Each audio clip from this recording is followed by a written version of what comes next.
నమస్తే. తెలంగాణలో కల్వకుంట్ల ఫ్యామిలీకి ఒక రకమైనటువంటి గుర్తింపు ఉంది. ముఖ్యంగా 10 ఏళ్ల పాటు రాష్ట్రాన్ని ఏలినటువంటి అనుభవం, అలాగే రాష్ట్రాన్ని శాసించినటువంటి ఘనత కల్వకుంట్ల కుటుంబానికి ఒక రకమైనటువంటి గుర్తింపు ఉండిపోతూనే ఉంటుంది. ఇలాంటి సందర్భంలో ఆ కుటుంబానికి ఇప్పుడు ఎక్కడ లేని కష్టాలొచ్చాయి. వివాదాల్లో చిక్కుకుంటూనే ఉంది. ఇప్పుడు దీనిపై రాజకీయ వర్గాల్లో ఆసక్తికరమైనటువంటి చర్చ జరుగుతుంది. ప్రతిరోజు ఏదో ఒక వ్యవహారం తెర మీదకి రావటం, దానికి సంబంధించి కేసులు నమోదు కావటం, అలాగే అనేక రకాలుగా ఆరోపణలు ఎదుర్కోవటం, ఇవి తరచూ కంటిన్యూ అవుతూనే ఉన్నాయి. ఇలాంటి సందర్భంలో చాలా ముఖ్యమైనటువంటి అంశంగా ఇది మారింది. ఒక పక్కన పార్టీలో నెలకొన్నటువంటి పరిస్థితులు, ఏదైతే ఆ పార్టీలో నుంచి వరుసగా ముఖ్యమైనటువంటి నేతలంతా కాంగ్రెస్ వైపు చూస్తున్నారు. కొంతమంది అయితే ఇప్పటికీ చాలామంది చేరారు. ఇంకా తెలంగాణలో గులాబీ పార్టీ గురించి ఒక చర్చ అనేది జరగదు అనేటట్లే కాంగ్రెస్ కూడా పక్కా ప్లాన్తో అడుగులు ముందుకు వేస్తుంది. ఇలాంటి తరుణంలో ఒక్కసారిగా కవిత అరెస్ట్. ఆయన నిజంగా కేసీఆర్కి ఇది కోలుకోలేని దెబ్బ. గత 2 ఏళ్ల నుంచి ఢిల్లీ లిక్కర్ స్కామ్ కేసుకు సంబంధించినటువంటి వ్యవహారంలో కవిత పేరు వినపడుతూనే ఉంది. కానీ ముఖ్యమంత్రిగా కేసీఆర్ చాకచక్యంగా వ్యవహరించి కవితను సేఫ్ చేసుకుంటూ, ప్రొటెక్ట్ చేసుకుంటూ వచ్చారు. ఎప్పుడైతే తెలంగాణలో అధికారం కోల్పోయిందో బీఆర్ఎస్ పార్టీ, అప్పుడు ఇంకా ఎన్ఫోర్స్మెంట్ డైరెక్టరేట్ ప్రధానంగా ఫోకస్ పెట్టింది కవితపై. ఇలాంటి సందర్భంలో అనేక అంశాలు, ఒక్కటే కాదు, ఎప్పుడైతే అధికారాన్ని కోల్పోయి బయటకు వచ్చారో అప్పటి నుంచి వరుసగా వివాదాలు, ఆరోపణలు, విమర్శలు వినిపిస్తూనే ఉన్నాయి. ఇలాంటి సందర్భంలో చాలా కీలకమైనటువంటి చర్చగా మారింది. కష్టాల్లో కల్వకుంట్ల ఫ్యామిలీ, ఎవరు ఊహించినటువంటి పరిణామాలు చోటు చేసుకుంటున్నాయి. ఇటీవల కాలంలో కల్వకుంట్ల ఫ్యామిలీకి సంబంధించినటువంటి మెంబర్స్పై ఏ రకమైనటువంటి ఆరోపణలు, విమర్శలు, వివాదాలు వినిపిస్తున్నాయో ఒకసారి మనం చూద్దాం.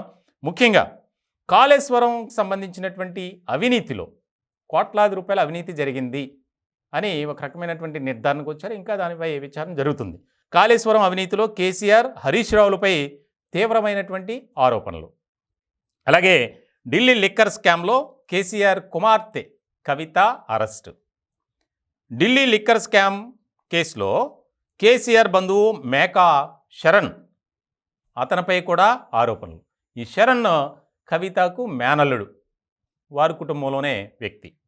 అలాగే ముఖ్యంగా ఇన్కమ్ ట్యాక్స్ రిటర్న్స్ దాఖలు విషయంలో కవిత భర్త అనిల్పై తీవ్రమైనటువంటి ఆరోపణలు.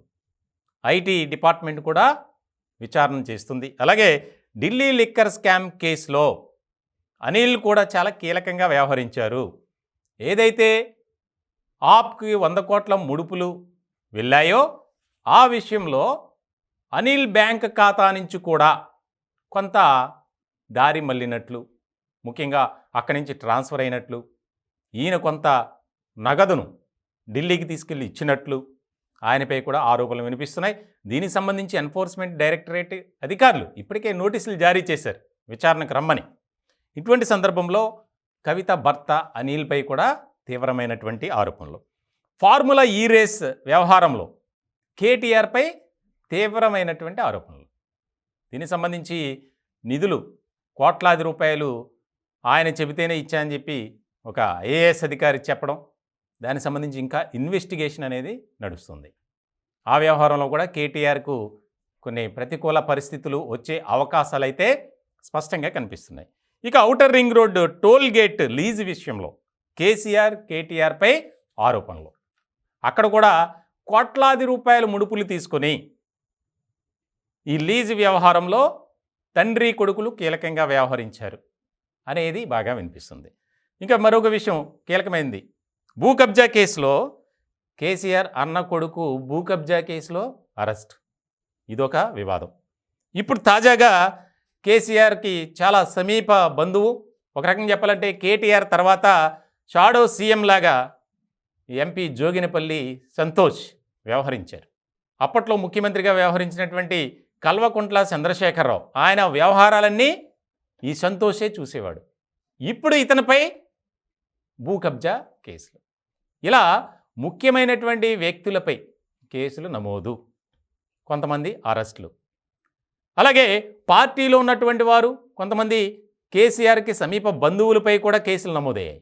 అధికారాన్ని అడ్డుపెట్టుకుని అధికార దుర్వినియోగానికి పాల్పడ్డారు అని వీటిని బట్టి చెప్పొచ్చు. మొత్తానికి తెలంగాణ రాష్ట్రంలో రాజకీయ వర్గాల్లో, ప్రజల్లో, ఉద్యోగుల్లో ఒక ఆసక్తికరమైనటువంటి చర్చ జరుగుతుంది. ఏంటి ఇలా జరుగుతుంది? ఇన్ని వివాదాల, ఇన్ని కష్టాల్లోకి వెళ్ళాల్సినటువంటి పరిస్థితి ఎందుకు తెచ్చుకున్నారు అంటే అధికారంలో ఉన్నప్పుడు ఇష్టారాజ్యంగా వ్యవహరించారు కాబట్టే ఈరోజు అన్నీ బయటకు వస్తున్నాయి. దానికి సంబంధించి కాంగ్రెస్ పార్టీ కూడా, ముఖ్యంగా సీఎం రేవంత్ రెడ్డి చాలా సీరియస్గా వీటిని చూస్తున్నారు. కాబట్టి చాలా కీలకమైనటువంటి పరిణామాలు రానున్న కాలంలో చోటు చేసుకోబోతున్నాయి.